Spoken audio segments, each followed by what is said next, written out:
O desastre de Mariana. A empresa da barragem de Minas diz que outras duas também podem estourar. O medo do terror. Suspeita de bomba suspende jogo de seleções na Europa.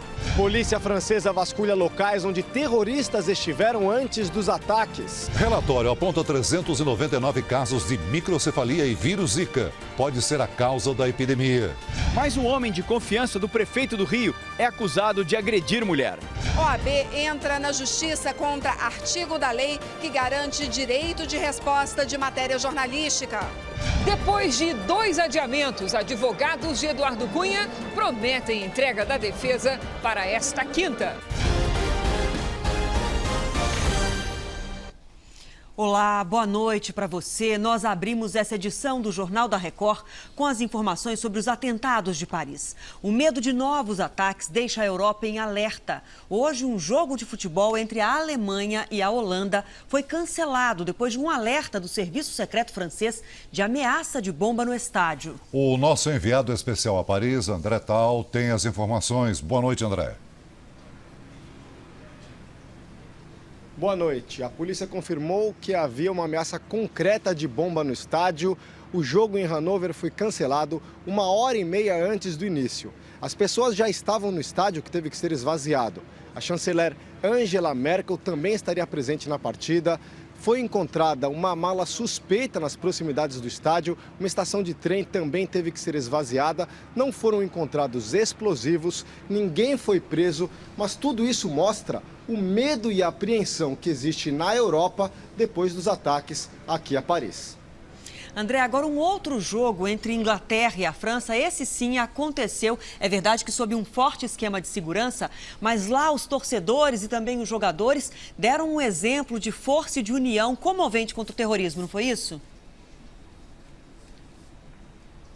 Isso mesmo, Adriana. A França perdeu a partida por 2-0, mas foi emocionante a homenagem às vítimas do atentado. Os atletas jogaram com uma faixa de luto. Na entrada do estádio já havia os dizeres da República da França, liberdade, igualdade e fraternidade. Também as cores da França tomaram conta do estádio de Wembley. Tanto o príncipe William quanto o premier britânico David Cameron entraram carregando flores. Ingleses e franceses cantaram juntos o hino nacional da França, que é muito lindo, por sinal, La Marseillaise. Também respeitaram 1 minuto de silêncio. Foi essa bela homenagem às vítimas do atentado. André, vamos falar agora sobre as investigações aí na França. Hoje aconteceram novas descobertas, não é mesmo? Exatamente, a polícia confirma que está atrás de um segundo terrorista fugitivo. Com isso, seriam 9 extremistas que teriam participado dos ataques. Não foi divulgada a identidade desse novo suspeito e também não foi divulgada qual seria a função dele nos ataques. A caçada continua. Grupos de policiais se espalham pelos principais pontos de Paris. São 115 mil homens por toda a França para proteger a população da ameaça terrorista. Revistas e checagens de identidade acontecem a todo momento.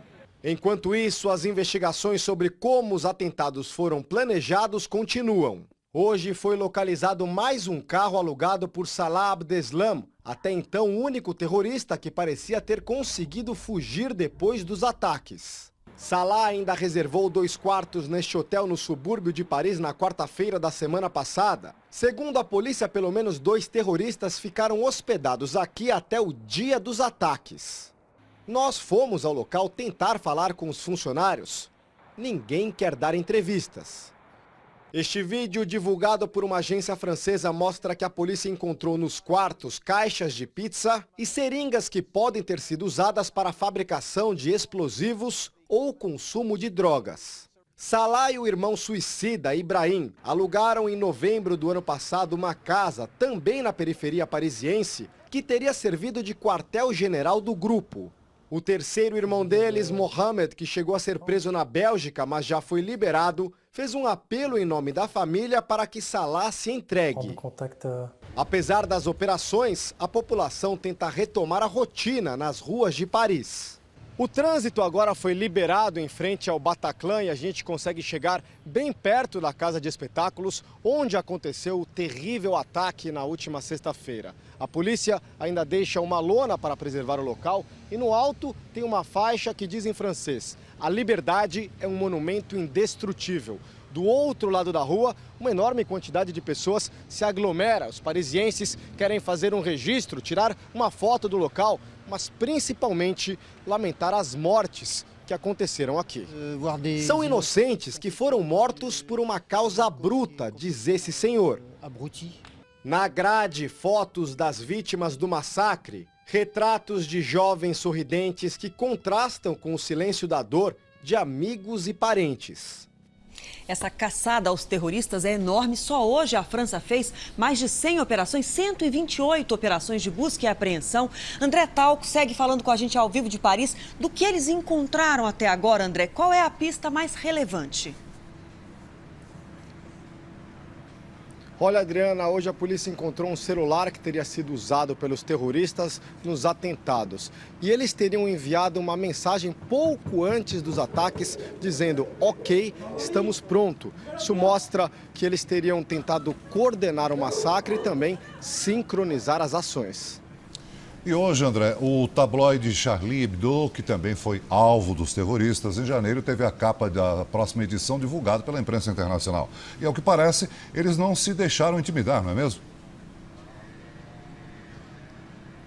Isso mesmo, Celso. Os jornalistas da Charlie Hebdo mostram que continuam com ironia, bom humor e, acima de tudo, o tom desafiador contra os terroristas. Na capa, eles mostram um homem baleado tomando champanhe, com os dizeres: "Eles têm as armas, nós temos a champanhe".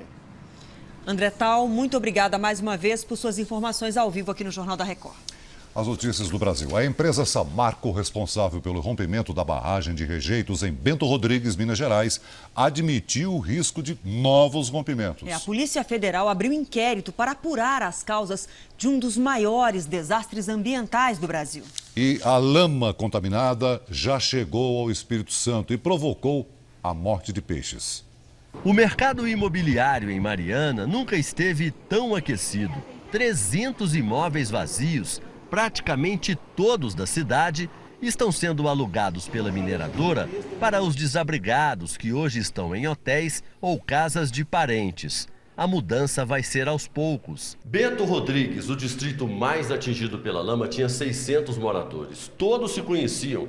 Era como uma família que, mesmo depois do acidente, continua muito unida. Vizinhos de rua lá viraram vizinhos de apartamento aqui neste hotel. Lentamente, os desabrigados vão tentando se adaptar à vida nova. Esta, por exemplo, é a dona Terezinha. Morava numa casa de 12 cômodos e hoje tem que viver aqui nesse quartinho, com uma beliche e uma cama. É um recomeço difícil? É difícil, sim. Porque lá eu tinha minha hortinha para me cuidar, tinha minhas criações também. O acordo da mineradora com o Ministério Público Estadual para evitar um processo na Justiça prevê ainda o pagamento, a partir de dezembro, de um salário mínimo para cada família, mais 20% por dependente, além de uma cesta básica. Pai de família com 5 filhos, como é que vai sustentar uma casa com um salário mínimo? Segundo a promotoria, esse valor não inclui a futura indenização pelos danos sofridos, nem é definitivo. Já no início de dezembro, todos receberem esse auxílio e todos estarem em casas, nós já vamos ter uma tranquilidade maior para trabalhar na ação definitiva, que é a reconstrução dessas comunidades e a indenização geral que essas pessoas têm direito. Hoje a lama de Mariana chegou ao Espírito Santo. Em Baixo Guandu, o fornecimento de água foi interrompido e peixes apareceram mortos. A polícia começou a ouvir as vítimas do acidente para o inquérito que apura as causas do desastre. Hoje, um dos diretores da Samarco reconheceu que as barragens Germano e Santarém também podem se romper. A barragem Santarém ela teve parte da sua estrutura erodida e ela apresenta alguns danos que precisam ser reparados. Perguntado se a mineradora devia desculpas ao povo brasileiro... Não acho que seja o caso de desculpa, acho que é o caso da gente verificar claramente o que aconteceu. E acho que assim, nós somos parte de um processo que foi muito sofrido para todo mundo. Um relatório do Ministério da Saúde mostrou que este ano já foram registrados 399 casos de microcefalia em bebês nos estados do Nordeste. E o vírus Zika pode ser o responsável pela epidemia. O estudo realizado pela Fiocruz, no Rio de Janeiro, encontrou o vírus na amostra de líquido amniótico de 2 pacientes da Paraíba. Esta é a primeira vez que uma pesquisa científica relaciona a Zika à microcefalia. Para nós, esse resultado foi bastante surpreendente, né? Realmente nós não imaginávamos que fôssemos encontrar vírus nesse tipo de material. Apesar da descoberta, a Fiocruz ressaltou que a presença do vírus ainda não garante que a Zika é a causadora dos casos de microcefalia. Estudos complementares coordenados pelo Ministério da Saúde devem confirmar as causas da epidemia. Nossos cientistas ou cientistas do mundo que se interessarem devem nos ajudar a comprovar que existe correlação de causa e efeito. Hoje é o Dia Mundial da Prematuridade. O assunto é importante para alertar as gestantes que os cuidados no pré-natal podem evitar nascimentos antes do tempo. Em São Paulo, além da tecnologia, ideias pouco convencionais também ajudam os prematuros a sobreviver. Muito pequenos, frágeis na mesma medida. Os bebês eles são imaturos inteiros. Os órgãos são imaturos, o cérebro é imaturo. Nas unidades de terapia intensiva, eles estão ligados a aparelhos, mas ideias simples reforçam a tecnologia. Aqui, uma rede simula o aconchego do útero. Na verdade, é uma tecnologia, né? Pegar no colo, sentir o cheiro, regular a temperatura através da temperatura da mãe é muito importante para o bebê. E também para as mães. Qual a sensação de segurá-la pela primeira vez? É emocionante. No ranking da Organização Mundial da Saúde, o Brasil aparece na lista dos 10 países do mundo com maior número de nascimentos prematuros. Em média, são 40 bebês que chegam por hora antes do tempo previsto. Entre as principais causas estão as gestações múltiplas, as infecções maternas e o uso de álcool e drogas durante a gestação. Hábitos saudáveis e acompanhamento médico na gravidez podem evitar nascimentos prematuros. A Alice nasceu pesando 1 quilo, ficou na UTI, mas enfim deixou o hospital ao lado da família, como todos esperavam. O susto passou, só que agora daqui para frente só felicidade.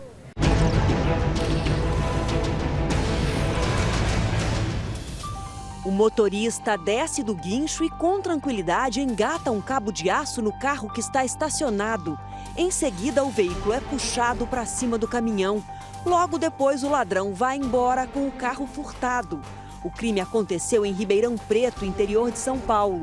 Até agora, o criminoso não foi preso. Se você tiver alguma pista do suspeito, ligue para a polícia no 190. Em Maceió, um caminhão se aproxima do cruzamento e é atingido por um carro da polícia. Com impacto, a porta do caminhão se abre e o motorista é arremessado. Além dele, 2 militares ficaram gravemente feridos. Um novo escândalo de agressão à mulher envolve o subchefe de gabinete do prefeito do Rio de Janeiro, Eduardo Paes. Bernardo Fellows é suspeito de bater na mulher e de ameaçar de morte uma assessora. Outro caso envolve o secretário de governo de Eduardo Paes, Pedro Paulo, que sequer respondeu na justiça pelas agressões que teria cometido. No plenário da Câmara Municipal, um pronunciamento condena os casos de agressão à mulher que envolvem 2 homens de confiança do prefeito Eduardo Paes. A Lei Maria da Penha é para todos, independentemente, senhor presidente, de etnia, de raça e de classe social. Existe uma lei que ela coíbe e que ela também previne a questão da violência e ela não pode ser descumprida. O novo episódio que veio à tona tem como agressor Bernardo Fellows, subchefe de gabinete do prefeito Eduardo Paes. A vítima é a mulher dele, a dentista Viviane Lameyer, que em abril do ano passado foi até a polícia denunciá-lo. Bernardo ainda é acusado de ameaçar de morte Patrícia dos Santos, uma assessora parlamentar com quem também manteve um relacionamento amoroso.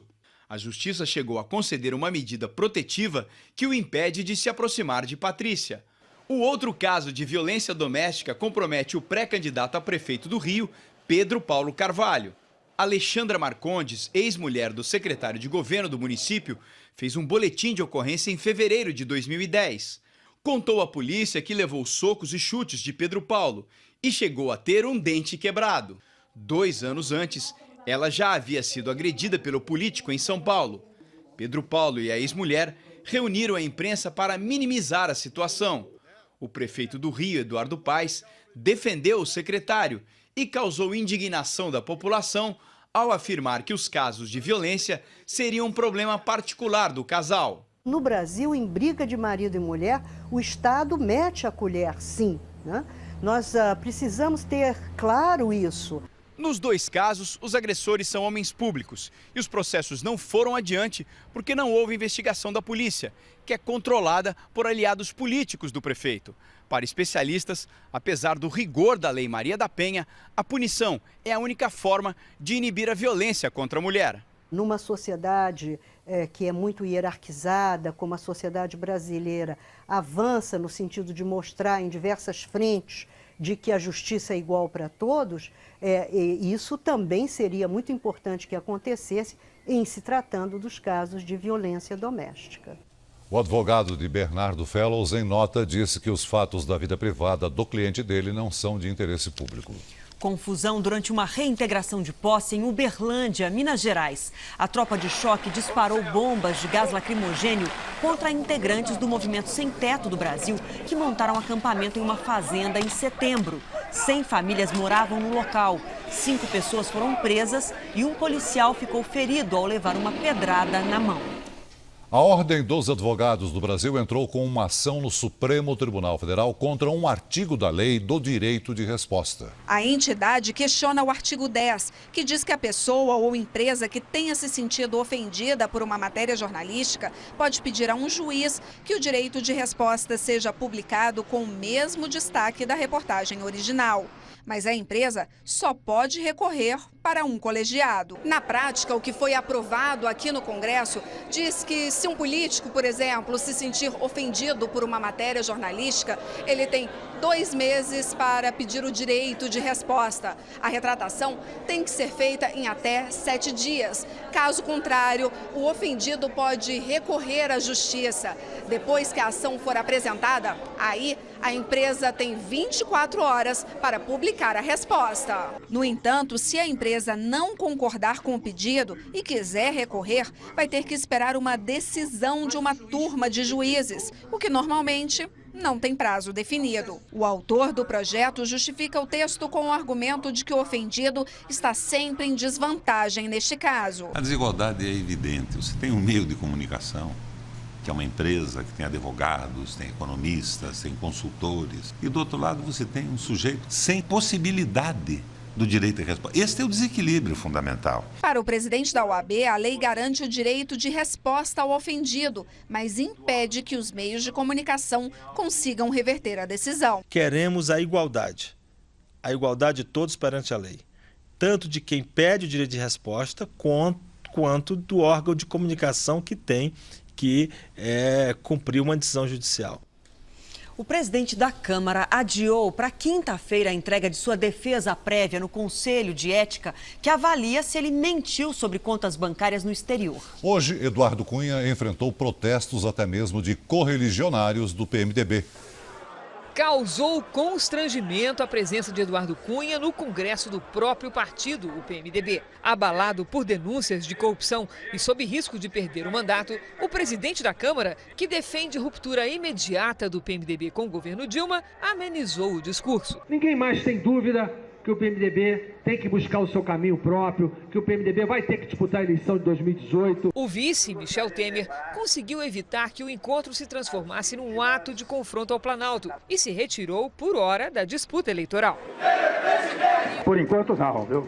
Por enquanto não. Vamos esperar. Em 2018, nós vamos lançar um candidato, temos grandes nomes no PMDB, não eu. No Congresso do PMDB, Eduardo Cunha chegou a receber vaias, mas minimizou o episódio. O deputado, que agora à noite se reúne com os advogados, adiou para quinta-feira a apresentação da defesa prévia junto ao Conselho de Ética. No mesmo dia, o Conselho se reúne para ler o parecer que deu sinal verde para o processo de cassação contra Cunha. O deputado Fausto Pinato, do PRB, protocolou o documento ontem, mas aliados do presidente da Câmara se preparam para adiar para terça a votação do parecer, que antecede a investigação contra o deputado. A grande maioria do Conselho pedirá a vista desse parecer dele, porque esse parecer dele foi antecipado. Cabe, todo mundo reclama de tudo. O choro é um direito de cada um. Ao entrar para presidir a sessão de votação de hoje, Cunha foi recepcionado por um protesto de mulheres negras, convidadas para um debate ocorrido em plenário. A quarta-feira terá chuva e tempo abafado em quase todo o país. No sul do Brasil, ventos que giram no sentido horário provocam tempestades com ventania e granizo, principalmente no fim do dia. No litoral da região, o mar fica agitado e há risco de ressaca. Do sudeste ao sul da Bahia, uma frente fria também provoca temporais. Chove forte ainda entre Goiás e Pará. O sol predomina na área amarela, entre o oeste de Mato Grosso, o Amazonas e o interior do Nordeste. À tarde faz muito calor e a máxima chega aos 37 graus em Campo Grande. Em Fortaleza, faz 30 graus. Em Vitória, a chuva será intensa, mas o tempo segue abafado e faz 27 graus. Em Florianópolis, máxima de 26. Em Natal, 29. Em Boa Vista, tempo muito seco e quente, com 37 graus. Veja a seguir no Jornal da Record. O presidente Dilma vai lançar plano para recuperar rio atingido por rompimento de barragem mineira. E ainda hoje, ator Charlie Sheen revela que tem o vírus HIV há 4 anos.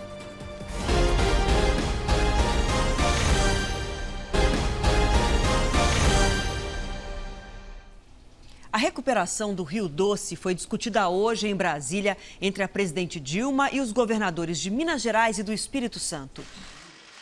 A presidente Dilma foi informada sobre os desabrigados e o avanço da lama nos 2 estados. A recuperação da bacia do Rio Doce ainda não tem custo estimado. Desse desastre gravíssimo, eu acho que nós vamos ter que ter um tempo para fazer essa avaliação. Pelo menos 8 municípios mineiros captavam água do Rio Doce e agora sofrem com a falta de água potável. Na reunião ficou acertado um encontro nesta quarta-feira entre procuradores de Minas e do Espírito Santo com a Advocacia Geral da União para traçar um plano federativo pela recuperação do ecossistema, que deverá levar pelo menos 10 anos. Um fundo poderá ser criado. A presidente Dilma confirmou que parte das despesas será cobrada da mineradora Samarco. Uma parte, que eu acho que é muito expressiva, terá de ser feita por ressarcimento à responsabilidade da empresa.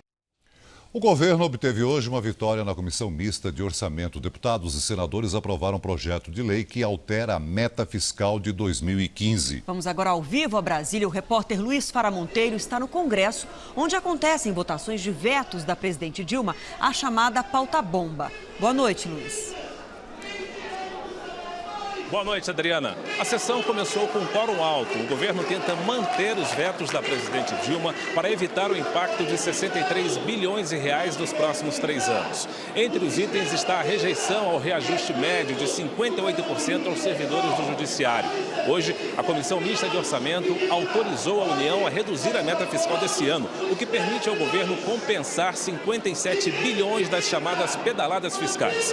O ministro da Fazenda, Joaquim Levy, disse que esse foi um passo importante para que o país tenha um 2016 positivo. De Brasília, Luiz Fara Monteiro. Muito obrigada, Luiz. E pelos berros, pelos gritos lá, a gente vê que a discussão está quente em Brasília. Isso. E você vai ver a seguir, remédio contra alcoolismo pode eliminar vírus da AIDS. E também, saiba por que ator Charlie Sheen revelou só agora que é portador do vírus HIV.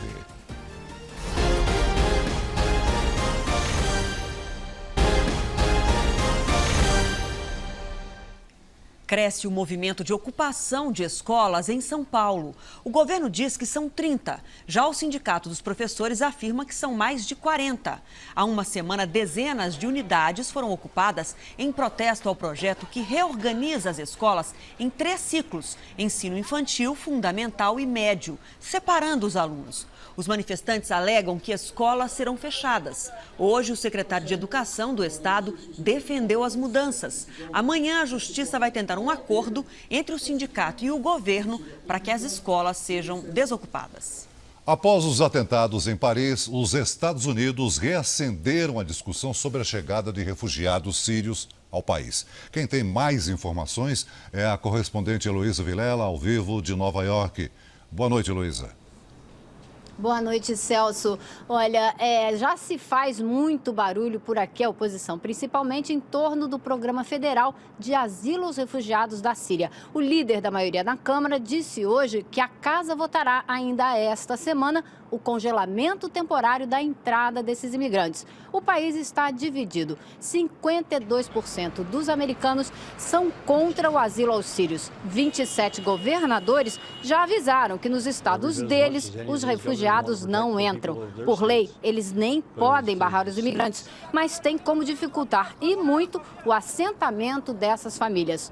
Obama prevê o asilo a pelo menos 10 mil refugiados, mas a Alemanha sozinha já recebeu mais de 90 mil. De Nova York, Heloísa Vilela. Obrigada, Heloísa. O ator Charlie Sheen disse hoje que é portador do vírus HIV. Sheen confirmou os rumores num programa da rede NBC. Ele afirmou que pagou mais de 10 milhões de dólares a pessoas que o chantageavam para não revelar a informação. O ator, que já foi o mais bem pago da TV americana, negou que tenha transmitido o vírus, apesar de ter mantido relações sexuais sem proteção. O médico dele esclareceu que Sheen estava saudável.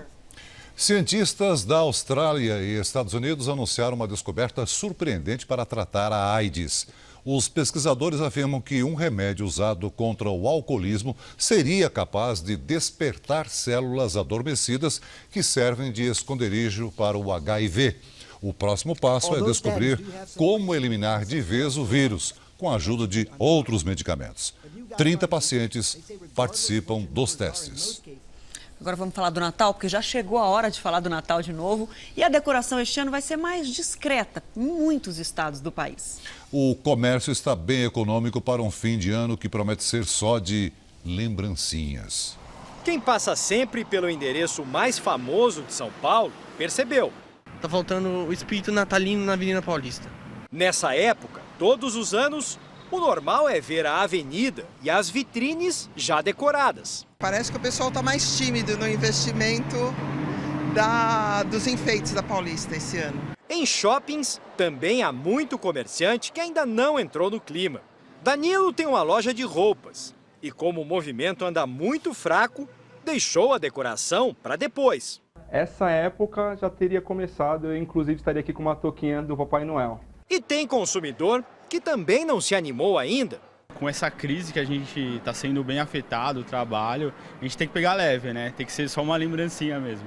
Entre os que já estão pensando nos presentes, segundo uma pesquisa, a preocupação é de controlar melhor as compras dessa vez. E o resultado é que, em média, os brasileiros planejam gastar menos nesse Natal. Serão R$ 107 por presente.